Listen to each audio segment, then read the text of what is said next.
is here. Woohoo!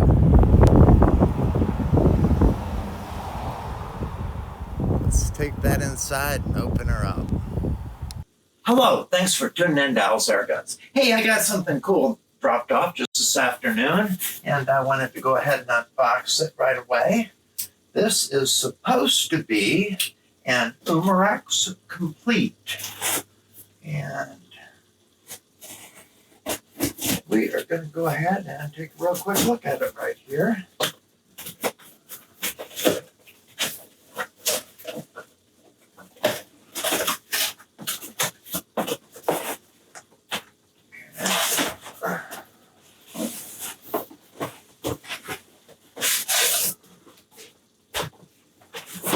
Oops.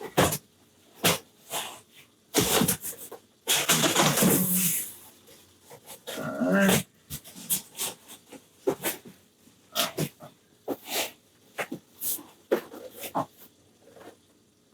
Okay, looks all right.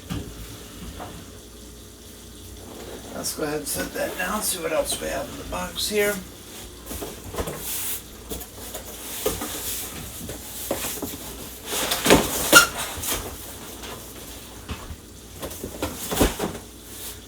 Okay. Wow, well these impressed me as smaller than I thought they would be. Let me go ahead and arrange this and we'll sit down and take a look at it.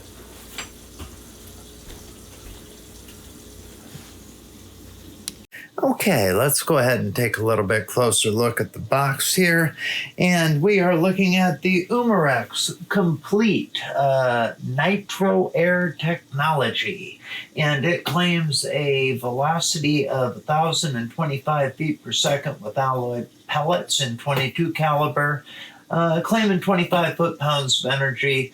I've also seen it listed as 975 feet per second with lead pellets. I believe it is supposed to ship with two 10-round magazines in .22. It is a side lever action, and they claim that we're going to get about 45 shots out of each one of these Nitro Air cartridges, and of course we'll go ahead and put that to the test. It also does have Umarex's silence air built-in moderator on a shrouded barrel, so that really should help quiet things down a lot.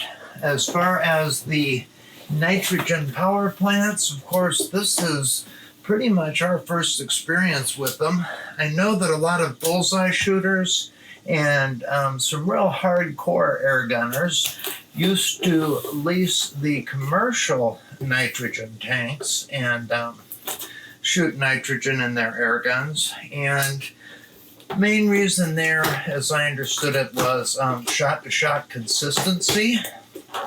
And apparently that they had felt there was advantage to it, even given the expense of the commercial tanks. But you know, this will be my first experience shooting nitrogen, and I think probably that's true for the vast majority of shooters out there. However, I'm very curious.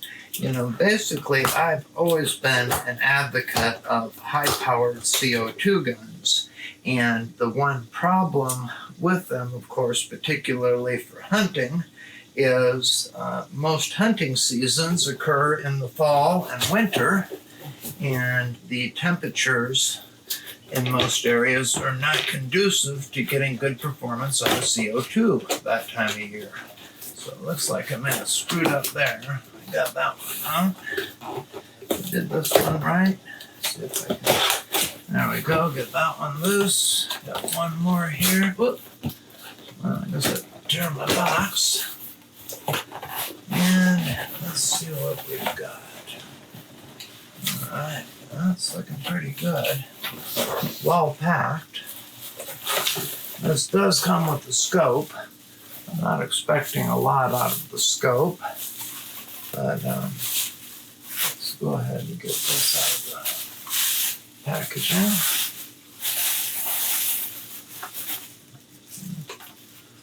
Down there. Well, that feels feels nice. Oh, I like where the magazine rides, not too high, so the scope doesn't have to be too far above the bore there. That is nice. I like the weight. Feels good. The stock is obviously synthetic, but feels nice and solid and not hollow feeling. Very nice. Let's see what else we have in the box here. We also get our warranty card, instructions, owner's manual. Take a look at all that. We get a scope that comes along with it. I think it is, what is it, a 4 power? I forget what they give us for a scope, but we'll take a look at that in a moment. And then we are supposed to get 2 magazines, scope rings, scope, and an extra Nitro Air cartridge, which you see the cartridge right here. And oh, looks like there's our extra magazine. Yeah, that's a little tough to get out of there. All right, so we've got an extra magazine. Got one of them already in the air gun. Got scope rings right there. Got our scope. It does, in fact, come with one of the Nitro Air canisters. I also went ahead and ordered one of the 2-packs with it. So we should have an opportunity to do a good bit of shooting, get familiar with this thing. And I would have to say, so far, I'm impressed. I'm not sure what kind of video I'm getting right now, so I'll have to stop and look, but maybe move that camera back a bit so we can get this in shot better. Let's do that. All right, well, I went ahead and cleaned up the mess here, put all of our packaging over to the side, as well as the extra goodies we got, and I've had a chance to take a little closer look at the air gun itself. You know, when this came out, and they talked about a side lever air gun that was shooting with 25 foot-pounds of energy and was going to be accurate, suppressed from the factory, coming out with both a Picatinny rail for our optics and 10-shot or 12-shot magazines. And they talked about this coming in at a price of, well, a price point of under $200. I remember thinking a lot about, yeah, but what's the quality going to be like? And really thinking that not until I had a chance to hold one of these things would I have any kind of idea on whether or not this was a worthwhile product. And while a lot of people have issue with the nitrogen cartridges, and that if you're someone that shoots a lot, you're shooting 500 rounds a week, yeah, this is not the way for you to go. Get a compressor, and you're going to want to go with a PCP or an alternate power plant. This will not be cost effective. However, if you're using it for hunting, keeping rabbits out of the garden, that kind of thing, where we're not firing a lot of shots, or if you're using it for occasional plinking and target shooting, it's much more cost effective, and the barrier to entry is so low at $200. I think it really opens the sport up to a lot of people that wouldn't get to experience it otherwise. Holding it, this feels like a very well-constructed air gun. It seems like they have used quality components. It seems like an intelligent, well-thought-out design. It's really an obvious evolution of some of their prior models. I don't know how it performs yet. I have seen some of the things on YouTube where, it proved to be quite accurate, at least in the early models that were sent out for testing.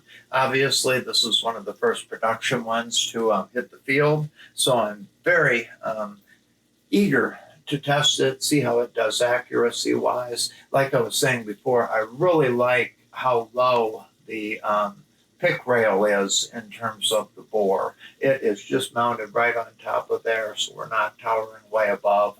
We don't have a lot of offset there, which is going to help our practical accuracy a lot. This whole mechanism here, I do have one of Umarex's air javelins, so familiar with this whole sliding the cartridge on, and I'm sliding this bore end over it, same way that operates. You know, I understand this is a different thread interface than on HPA or on CO2, so I believe this thread pattern is unique. I don't know if they'll ever come up with adapters or those kind of things, but right now I would write myself down as very impressed with what I've seen so far, very excited in terms of what I perceived the initial quality to be. And man, if this thing shoots at all like it looks and feels, this is really going to be a winner. I can't wait to get this out to the range and do some more shooting with it. And yeah, you're going to be seeing this on the channel a lot. So thanks a lot for tuning in, taking a quick look at it, and we'll see some more of it soon. I can't decide if I'm going to go ahead and put their scope on it to do my testing, or I might go ahead and throw a red dot on there. Might actually be a little bit more fun for us. But yeah, I'll go ahead and make that decision, and you will see this one again very soon. And thanks a lot for tuning in, and we'll see you on the next one.